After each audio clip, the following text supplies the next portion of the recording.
오늘 우리는 너무도 대조적인 두 사건을 만나게 됩니다. 마태복음 4장 18절에서 21절에 보면 예수님께서 베드로와 야고보를 똑같은 날 그리고 똑같은 지역에서 갈릴리에서 똑같이 주님의 부르심을 받았습니다. 두 사람의 직업도 보니까요 같은 어부였어요. 그리고 아마 나이도 거의 비슷하지 않았을까 그렇게 생각됩니다. 그리고 그 이후 3년 동안 주님께서 돌아가시고 부활하셔서 승천하시기까지 주님의 똑같은 제자로 살았던 두 사람입니다. 그리고 오늘 본문에 이르기까지 두 사람 모두 주님을 위해서 자신의 전 생애를 주님께 맡겼던 사람입니다. 이 두 사람을 우열을 우리가 가릴 수 없을 만큼 바로 똑같이 비슷한 삶을 살았습니다. 그런데 야고보는 헤롯 아그리빠에 의해 칼로 참수형을 당합니다. 그리고 베드로는 하나님의 신비로운 능력으로 옥에서 구출의 님을 받게 됩니다. 왜 이런 일이 일어났을까요? 왜 주님께서 야고보는 참수형을 당하는 것을 그냥 내버려 두셨고, 그리고 똑같이 당신의 사역을 감당하고 있던 베드로는 왜 구출하셨을까요? 도대체 여기 무슨 뜻이 있을까요? 그리고 성경은 왜 이 사건을 그냥 묵인할 수도 있는데 왜 같은 장소에 같은 부분에 이것을 기록했을까요? 너무나도 대조적인 이야기죠. 한 사람은 참수형을 당하는 것을 두고 보시고 한 사람은 신비로운 능력으로 구해내셨어요. 도대체 어떤 의미가 있을까요? 먼저 야고보가 참수형을 당하고 베드로가 감옥에 투옥된 근본 이유가 뭘까요? 그것은 다름 아닌 유대인들이 십자가에 못 박아 죽인 예수가 죽었다가 부활했다, 그리고 승천하셨다라는 사실을 전하고 다녔어요. 그리고 그분이 그리스도여 나사렛 빈민 출신의 그 예수가 메시아였다라는 사실을 전하고 떠들고 다녔어요. 이 일을 유대인의 입장에서는 그냥 두고 볼 수가 없죠. 왜? 그들이 기다렸던 메시아 그리스도를 자신들의 손으로 죽였다고 떠들고 다니고, 또 뿐만 아니라 그것만이 아니라 뭐라고요? 그분이 부활하셨대요. 그리고 하늘로 올라가 승천하셨대요. 그러니까 이 일을 그냥 두고 볼 수가 없었습니다. 그래서 이 제자들 중에 특별히 영향력 있는 사람이 누군가, 아마 그래서 이 우두머리 격인 베드로를 투옥할 수밖에 없었을 겁니다. 근데 놀라운 일이 일어났죠. 오늘 본문에 보니까 제자들이 그렇게 증언하고 다녔던 그 일이 자신들의 눈앞에서 일어났어요. 결코 그럴 수 없을 것이라고 했던 부활의 주님이 능력이 그들 앞에서 일어났죠. 바로 일어나서는 안 될 일, 바로 그렇게 그분이 그를 신비롭게 감옥에서 구출해내는 사건이 일어나셔서 예수님께서 부활하셨다는 사실을 증명해 보이셨습니다. 참 저도 궁금하고요, 여러분도 궁금해지실 겁니다. 야고보는 비참하게 순교를 당하는 것에 개입하지 않으시더니 베드로는 구출하셨다는 거예요. 그렇다고 해서 야고보가 베드로보다 더 큰 죄를 진 것도 아니에요. 똑같아요. 둘이 예수를 증거하고 다닌 거예요.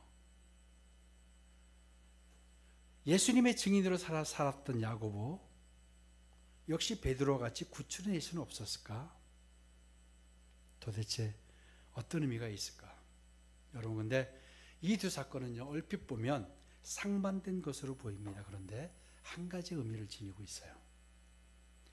그 해답이 어디냐면 베드로의 투옥 장면에서 그 해답을 찾을 수 있습니다.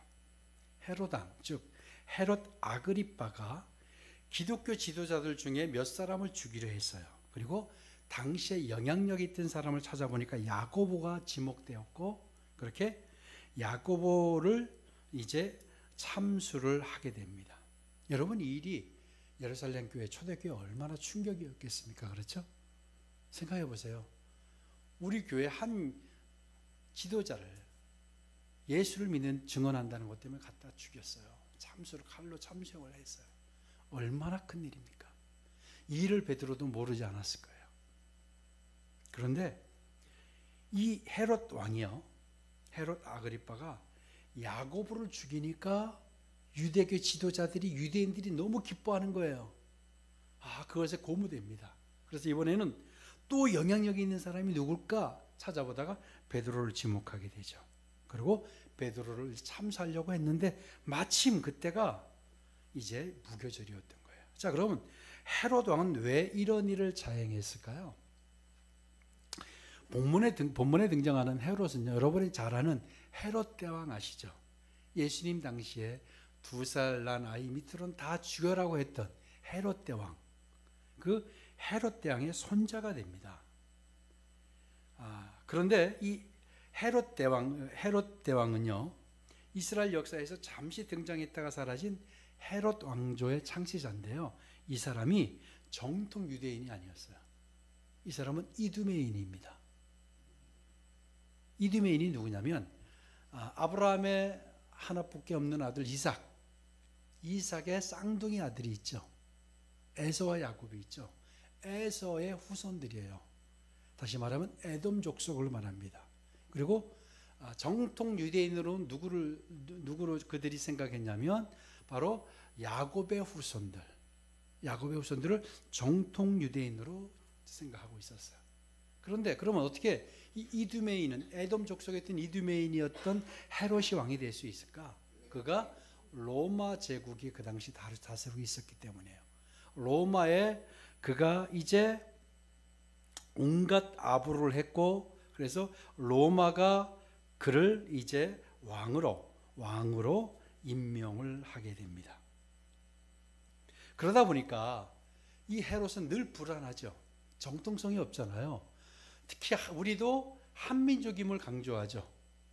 유대인들도 그래요. 그래서 이두메인이 됐다는 것은 다른 말하면 이방인과 다름이 없는 거예요. 이방인이 왕이 됐으니 얼마나 정세가 혼란했겠습니까?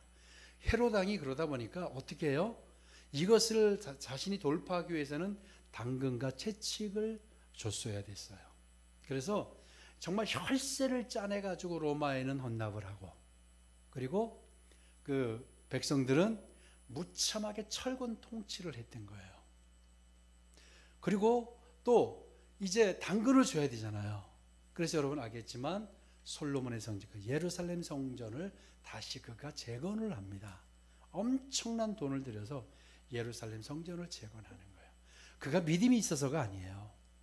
당근과 채찍을 위해서 바로 그렇게 했던 겁니다.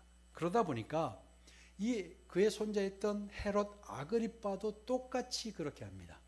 그래서 유대인들을 기쁘게 하고 유대인들을 조금 이렇게 안정시킬 수 있는 방법이 뭔가? 당시에 보니까 기독교인과 유대인이 아주 팽배하게 맞서고 있었거든요. 그러다 보니까 기독교를 탄압하고 기독교인을 죽이면 되겠구나 라고 해서 야고보를 처형을 하게 된 겁니다. 그런데 아니나 다를까 너무나도 유대계 지도자들과 유대인들이 기뻐하는 거예요. 그래서 바로 베드로도 이제 그가 환심을 사려고 베드로도 붙잡았던 거예요. 근데 마침 베드로를 참수하려고 하는데 그때가 언제냐? 중요한, 이스라엘에서 가장 중요한 유월절, 무교절 기간이었던 거예요. 유월절이 시작되는 저녁부터 7일 동안 이 계속되는 절기가 무교절입니다. 그러니까 옛 조상들의 고난을 되새기는 의미로 누룩 없는 빵을 먹는 기간이라고 해서 무교절이라고 불렸습니다. 그런데 이때가 되면요, 매년 예루살렘이 이렇게 크지 않아요. 그런데 이때 얼마의 숫자가 모이냐면 100만 명 이상이 모인다고 합니다. 자, 그러면 그렇게 많은 숫자가 모이면 어떤 작은 이슈만 해도 이게 밀란이 될 수가 있는 거예요. 그렇죠? 근데 그때 기독교인들의 수장이었던 베드로를 또 참수했어요. 그럼 밀란과 소유가 일어날까 봐 두려워서 잠시 이제 감옥에 가둬두게 된 겁니다. 본문 3절 4절을 한번 보실까요? 본문 유대인들이 이 일을 기뻐하는 것을 보고 베드로를 잡으려 할세 때는 무교절 기간이라 잡음에 옥에 가두어 군인 넷씩인 같이 읽읍시다. 군인 넷씩인 네패에게 맡겨 지키고 유월절 후에 백성 앞에 끌어내고자 하더라. 아멘. 베드로가 그렇게 투옥되어 참수형이 되기 전날 밤이 되었어요. 근데 잘 보세요. 베드로를 잡아 투옥하는 장면을 주목해야 되는데요. 4명이 한 조를 이어 4패에 나누어 지키게 했어요. 무슨 대역죄인이라고 이렇게 아주 철통부안을 했을까요? 그리고 보면 4명 중 밖에서 4명 중 2명은 그 감옥 밖에서 지키고 2명은 제수와 함께 쇠사슬을 같이 차고 그렇게 묶인 채로 있게 했어요. 왜 그랬을까요? 사도행전 5장으로 돌아가 볼까요? 사도행전 5장 17절에 19절을 같이 한번 봅시다. 같이 읽습니다. 대제사장과 그와 함께 있는 사람 즉 사두개인의 당파가 다 마음의 시기가 가득하여 일어나서 사도들을 잡아다가 옥에 가두었더니 주의 사자가 밤에 옥문을 열고 끌어내어 이르되 아멘. 예, 이미 이 베드로는 탈출한 게 있는 거예요. 그들의 입장에서 탈출을 한 사람이에요. 그런 전력이 있는 사람이에요. 그래서 그렇게 아주 철통 경비를 했던 거예요. 주님의 구출이 얼마나 인간의 상상을 초월하는 신비로운 방법이었으면요, 베드로도 이게 환상인지 아닌지 몰랐어요.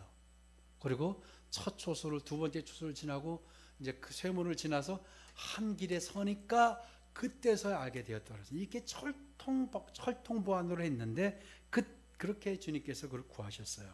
자, 다시 야고보의 참수와 베드로의 구출이 대조적으로 보이지만 사실은 대조적이 아니라는 것을 이제 알게 되는데요. 바로 베드로가 감옥에 투옥되고 구출되기 전날 밤에 일이 그 열쇠가 있습니다. 형제인 야고보 사도가 참수형을 당했어요. 그리고 베드로가 이제 바로 참수형을 당할 거예요. 자, 다음 날 참수형을 당할 거예요. 자, 여러분 그 전날 베드로가 어떨까요? 여러분 그런 경험이 없으니까, 저도 그런 경험이 없으니까 모르겠지만 일반적으로 내가 아무리 신앙이 있다고 해도 내가 지금 목이 달릴 그 상황이에요. 내가 바로 참수형을 당할 시간이 온 거예요. 자, 그럴 때 말이에요. 근데 베드로가요, 얼마 있으면 하나님의 사자가 나타날 것이고 나를 구출해낼 것이라는 걸 몰랐어요.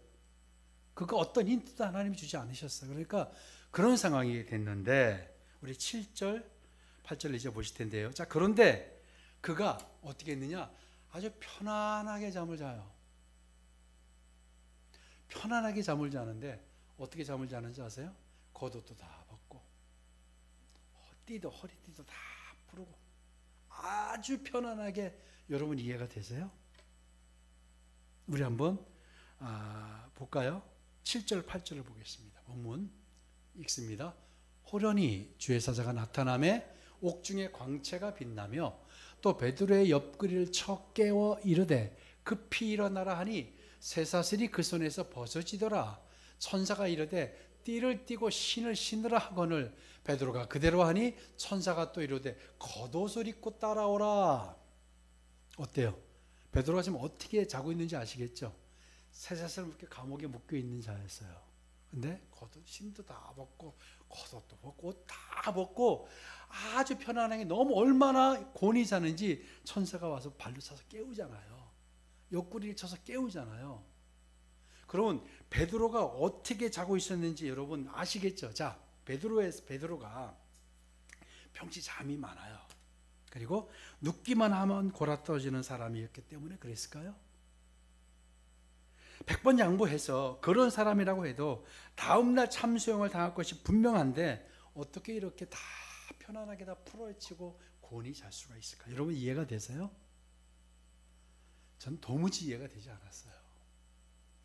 천사가 와서 발로 차서 옆구리를 차서 깨울 정도로 정말 그냥 골아떨어진 거예요. 정말 아마 옆에 있던 그 지키는 군사들도 어처구니가 없었을 거예요. 그죠? 이거 뭐 도대체 주 예수가 내일 죽을 사람이, 곧 죽을 사람이 뭐 풀어놓고 아주 편안하게 잠을 고나게 자고 있는 거예요.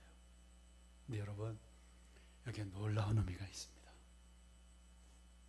그 급박한 최후의 순간 베드로가 그처럼 평안하게 잠을 잘 수 있었던 것은 부활하신 주님께서 영원히 구해 주실 것을 믿었기 때문입니다. 아멘. 비록 육체적 죽음을 당한다 해도 주님께서 평화롭게 맞아 주실 것을 알았어요. 자신이 그날 예수님을 전하다 죽는다 해도 전혀 문제가 되지 않았어요. 그것은 베드로뿐만 아니라 먼저 죽임을 당한 야고보 사도 역시 주님께서 맞아 주시고 받아 주실 것을 알았기 때문에 그것이 편안하게 죽었어요. 그러니까 베드로가 그렇게 편안하게, 이건 주님께서 나를 받아 주실 거야. 그리고 얼마 전 순교를 당한 스데반 집사 아시죠? 스데반 집사도 똑같은 모습으로 죽어요. 사도행전 7장 55절, 56절과 59절에서 60절을 이어보겠습니다.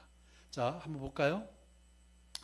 스데반이 성령 충만하여 하늘을 우러러 주목하여 하나님의 영광과 및 예수께서 하나님 우편에 서신 것을 보고 말하되 보라 하늘이 열리고 인자가 하나님 우편에 서신 것을 보노라 한데, 59절 그들이 돌로 스데반을 치니 스데반이 부르짖어 이르되 주 예수여 내 영혼을 받으시옵소서 하고 무릎을 꿇고 크게 불러 이르되 주여 이제를 그들에게 돌리지 마옵소서 이 말을 하고 자니라.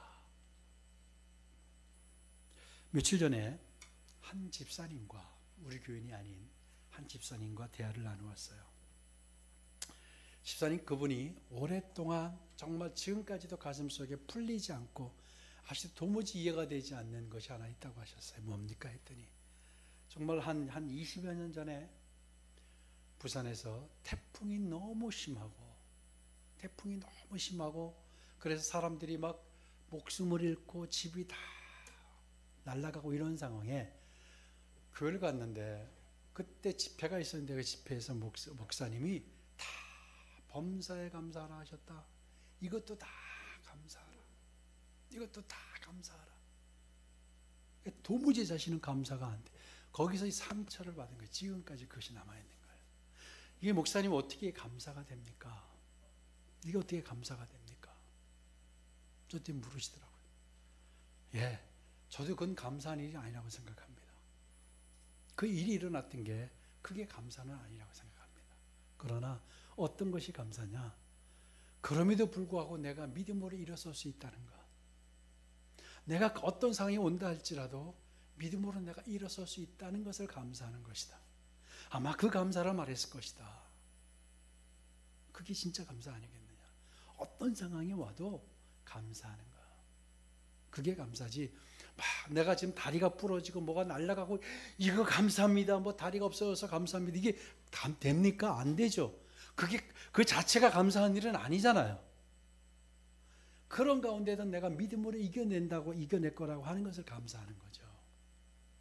여러분, 야고보가 주님을 증언하다 참수형을 당했어요. 아마 야고보의 참수의 현장을 정확히 기록하고 있지는 않지만 그가 뭐 아주 그냥 비굴하게 죽지 않았을 거예요. 베드로 보세요. 바로 참수당할 사람이 그냥 옷도 다 벗고 어쩜 이렇게 편안하게 잠을 잡니까? 이게 진짜 믿음인 거죠. 왜? 주님이 나를 언제 데려가시든 나를 어떤 상황에 놓아주시든 이게 다 주님의 뜻인 걸 어떻게 합니까? 그 감사해야죠. 그 상황이 감사하기보다는 그럼에도 불구하고 나를 일으키실 것이고 나를 또 하나님이 세우실 것이다. 하나님의 놀라운 뜻이 있을 것이다. 예, 저도 야고보는 왜 이렇게 참수형을 당하고 베드로를 한 정확한 이유는 몰라요. 하나님만이 아시잖아요. 그런데 그들의 삶이 어떻게 되든 전혀 그들이 뭐 거부한다거나 이러지 않았어요. 스데반도 그랬고 예수님도 자신의 사명을 감당할 때 어땠어요? 다 기쁘게 감당을 했잖아요. 보면 다 같은 믿음인 거예요. 베드로가 그러니까 이것을요. 성경이 그것을 몰랐을 거예요. 하나님이 성경에 대조적인 이야기를 해서 이게 갑론을박이 되고 논쟁이 될 만한 이 기사거리를 왜 같은 장에 이렇게 같이 놨을까요? 그래서 대조로 하라고 그게 아니고 이 말씀 이것은 그런 마음으로 그들이 삶을 맞았다라는 거예요. 이게 진짜 그렇게 하나님께서 같은 곳에 놓으셨던 이유가 아닌가 생각합니다.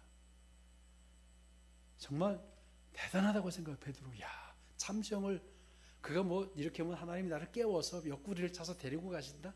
저는 몰랐잖아요. 근데도 그가 그렇게 그런 상황에서도 잠을 곤히 자고 하나님께 맡긴 인생, 하나님께 책임지실 것, 그리고 하나님이 나를 맞아주실 것, 영원한 생명을 내가 알기 때문에 지금 육신의 생명이 떨어져 나가는 건 이제 이 베드로에게 문제가 되지 않았던 거예요.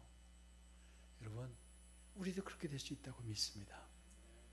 이게 진짜 왜 전 궁금했어요. 왜 이 사건을 야고보는 데려가시고 왜 베드로는 살려주셨을까?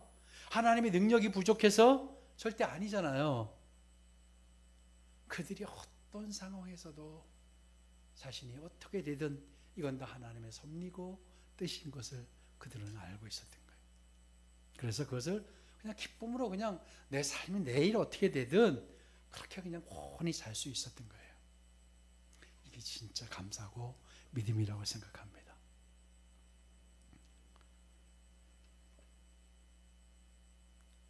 어떤 상황을 받아들인다 해도 그 역시 하나님의 뜻과 섭리 가운데 있음을 알았고, 진짜 믿음이 있다고 하는 사람들의 성경에 보니까 다 같은 거였어요.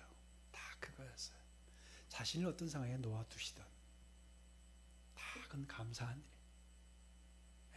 그 상황이 너무 좋아서 감사가 아니고 하나님의 뜻이 있겠지, 하나님의 섭리가 있지, 이런 생각인 거예요. 그런데 여러분 어때요? 우리 이것을 듣고 매번 듣고 알면서도 나에게 자그마한 상황의 변화가 온다 할지라도 내 의지와 생각대로 펼쳐지지 않으면 우리 몹시 불안해하잖아요. 우리 불안할 때 베드로를 한번 생각해 보세요. 베드로가 어떻게 했어요? 옷도 다 벗고 천사가 와서 발로 차야만 일어날 정도로 곤히 자고 있었던 모습, 그 모습을 닮아가는 거예요.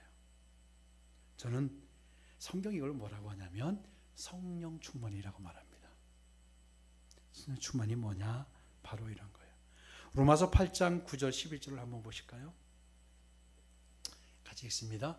만일 너희 속에 하나님의 영이 거하시면 너희가 육신에 있지 아니하고 영에 있나니 누구든지 그리스도의 영이 없으면 그리스도의 사람이 아니라. 예수를 죽은 자 가운데서 살리신 이의 영이 너희 안에 거하시면 그리스도 예수를 죽은 자 가운데서 살리신 이가 너희 안에 거하시는 그의 영으로 말미암아 너희 죽을 몸도 살리시리라. 아멘. 이거를 알고 있었어요. 육신이 어떻게 되는 거 이게 중요하지 않았어요. 살리실 거니까, 그런 나를 맞아주실 거니까. 여러분, 내가 믿음이 있다고 했는데 보니까 베드로와 비교하니까 이건 정말 비교가 안 되죠. 비교가 되세요? 저 굉장히 부끄러워. 비교가 안 돼요, 내 믿음은. 이러니 하나님이 그를 위대한 사도로 쓰일 수밖에 없었잖아요. 왜 저도 왜 우리를 이렇게 사용하지 않으실까? 아직 이렇게 베드로와 같지 않은 거예요, 우리가. 여러분, 우리가 이런 믿음만 가지고 있으면 하나님은 그 믿음의 그릇대로 사용하실 겁니다. 전 그렇게 되시면 좋겠어요.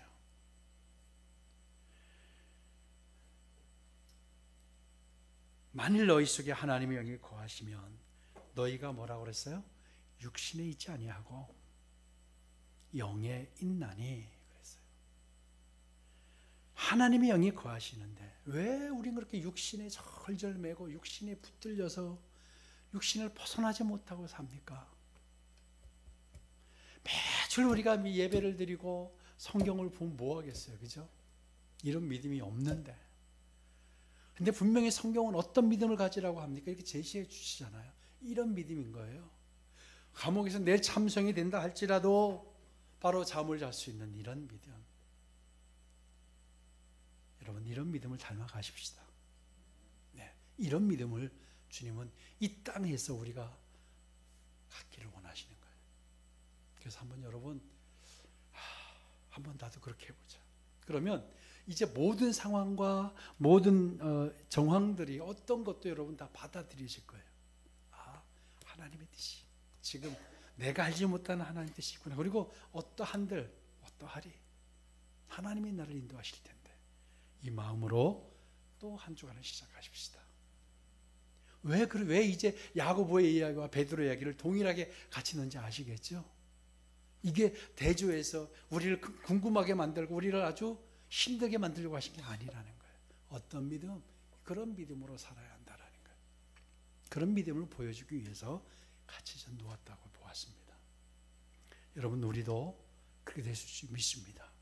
하나님의 영에 거하시면 너희 유가 육신에 있지 아니하고 영에 있나니 누구든지 그리스도의 영이 없으면 그리스도의 사람이 아니라 라고 말씀하셨어요.